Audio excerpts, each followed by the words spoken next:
भारत में कर सुधारों का इतिहास हमेशा से उतार चढ़ाव और विवादों से भरा रहा है। लेकिन 11 अगस्त 2025 का दिन उस लंबी यात्रा का एक निर्णायक मोड़ बनकर दर्ज हो चुका है, जब संसद ने बहुप्रतीक्षित जीएसटी संशोधन बिल को पारित किया। एक ऐसा बिल जो सिर्फ टैक्स दरों या नियमों का बदलाव नहीं, बल्कि पूरे कर ढांचे और उसके दर्शन को बदलने का प्रयास है। और यही वजह है कि इसे भारत की आर्थिक राजनीति के सबसे अहम अध्यायों में गिना जा रहा है। इस बदलाव को समझने के लिए हमें थोड़ा पीछे जाकर 2017 की याद करनी होगी, जब वन नेशन वन टैक्स का सपना लेकर जीएसटी लागू किया गया था। तब दावा किया गया था कि यह टैक्स सिस्टम को सरल बनाएगा, कर चोरी रोकेगा और उपभोक्ताओं को राहत देगा। लेकिन पिछले 8 सालों में यह साफ हो गया कि जीएसटी जितना आसान कागजों पर दिखता था, उतना ही जटिल जमीनी स्तर पर साबित हुआ। लाखों छोटे व्यापारी पोर्टल और इनवॉइसिंग की तकनीकी पेचीदगियों में उलझे रहे। राज्यों और केंद्र के बीच राजस्व बांटने के विवाद बढ़ते गए और उपभोक्ताओं को भी उम्मीद के मुताबिक राहत नहीं मिली। इसी असंतोष और दबाव के बीच सरकार ने 2025 में बड़े बदलाव की तैयारी की और आखिरकार 11 अगस्त को नया बिल संसद से पारित हुआ। इस बिल की सबसे बड़ी विशेषता यह है कि इसमें डिजिटल तकनीक को अनिवार्य रूप से जोड़ दिया गया है। अब हर व्यापारी को रियल टाइम इनवॉइसिंग और डेटा शेयरिंग करनी होगी, जिसका मतलब है कि जैसे ही कोई लेन देन होगा, उसकी जानकारी सीधे जीएसटी सर्वर पर पहुंच जाएगी और टैक्स चोरी की संभावना लगभग खत्म हो जाएगी।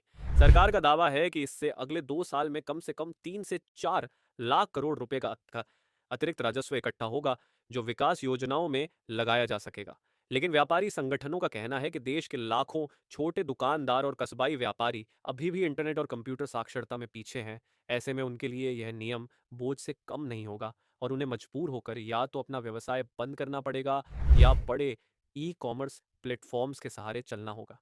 इसी के साथ बिल में कंपोजिशन स्कीम की सीमा को 1 करोड़ 50 लाख से बढ़ाकर 2 करोड़ 50 लाख कर दिया गया है, जिससे छोटे और मझोले कारोबारियों को थोड़ी राहत मिली है, क्योंकि अब वे कम दर पर जीएसटी देकर अपना कारोबार चला पाएंगे और टैक्स प्रशासन के जंजाल में नहीं उलझेंगे।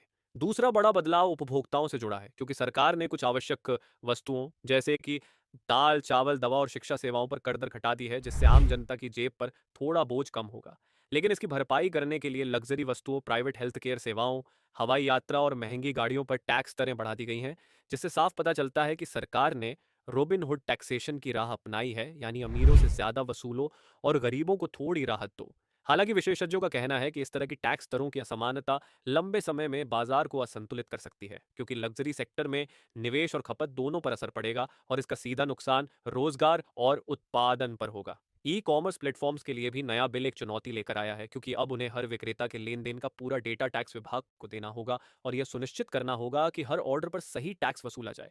यानी अगर कोई छोटा विक्रेता अमेजन या फ्लिपकार्ट पर बेच रहा है, तो उसे चाहे अनचाहे टैक्स नेटवर्क में आना ही पड़ेगा। तीसरा अहम मुद्दा पेट्रोलियम और शराब जैसे सेक्टरों का है, जिन्हें अब तक जीएसटी के दायरे से बाहर रखा गया था। इस बार संसद की बहस में इसे केंद्र बिंदु बनाया गया और वित्त मंत्री ने साफ संकेत दिए कि आने वाले वर्षों में चरणबद्ध तरीके से इन दोनों सेक्टरों को भी जीएसटी में शामिल किया जाएगा, क्योंकि वर्तमान में इनके दामों में सबसे ज्यादा असमानता और टैक्स बोझ है। अगर ऐसा होता है तो यह भारत की कर प्रणाली के लिए क्रांतिकारी कदम होगा, क्योंकि तब हर चीज पर एक समान टैक्स ढांचा लागू हो जाएगा। लेकिन राज्यों की चिंता यह है कि शराब और पेट्रोल से उन्हें सबसे ज्यादा टैक्स मिलता है, और अगर यह केंद्र के पास चला गया तो राज्यों की वित्तीय स्वतंत्रता पर गहरा असर पड़ेगा। इसी वजह से इस मुद्दे पर अभी भी सहमति बनना मुश्किल दिख रहा है, और हो सकता है आने वाले महीनों में यही बहस राजनीतिक टकराव का कारण बने।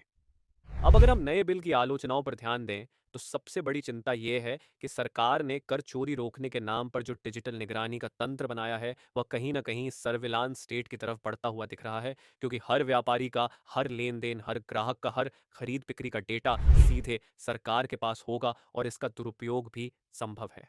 विपक्षी दलों ने संसद में यही सवाल उठाया कि क्या यह आम आदमी की निजता पर हमला नहीं है, और क्या छोटे व्यापारी इस बोझ के नीचे दबकर खत्म नहीं हो जाएंगे। वहीं सरकार का तर्क है कि दुनिया के बड़े देशों जैसे चीन, सिंगापुर और ऑस्ट्रेलिया में भी टैक्सेशन पूरी तरह डिजिटल और रियल टाइम है, और भारत को भी उसी राह पर चलना होगा अगर वह दुनिया की तीसरी सबसे बड़ी अर्थव्यवस्था बनने का सपना पूरा करना चाहता है। इस बिल का एक दिलचस्प पहलू यह भी है कि इसमें ग्रीन टैक्सेशन की शुरुआत की गई है, यानी पर्यावरण को नुकसान पहुंचाने वाले उद्योगों पर अतिरिक्त टैक्स लगाया जाएगा, ताकि उन्हें प्रदूषण कम करने के लिए मजबूर किया जा सके। उदाहरण के लिए, कोयले पर चलने वाले प्लांट्स और प्लास्टिक उत्पाद बनाने वाली कंपनियों पर अतिरिक्त सेस लगाया गया है और इसका इस्तेमाल सरकार ग्रीन एनर्जी प्रोजेक्ट्स में करेगी। यह कदम स्वागत योग्य है, लेकिन उद्योग जगत का कहना है कि जब पहले ही बिजली महंगी हो चुकी है और उत्पादन लागत बढ़ रही है, तो इस तरह का टैक्स भारत की प्रतिस्पर्धात्मकता को कमजोर कर सकता है। अगर हम सामान्य उपभोक्ता की जेब पर असर देखें तो यह बिल दौधारी तलवार की तरह है। एक तरफ रोजमर्रा की वस्तुएं थोड़ी सस्ती होंगी, लेकिन दूसरी तरफ सेवाओं जैसे मोबाइल बिल, इंटरनेट, शिक्षा, लोन, हेल्थ केयर और ट्रांसपोर्टेशन महंगे हो जाएंगे। यानी जो राहत दी गई है वह कहीं ना कहीं दूसरी तरफ से वसूल ली जाएगी। यही वजह है कि आम जनता अभी भी उलझन में है कि यह नया जीएसटी उनके लिए राहत है या बोझ।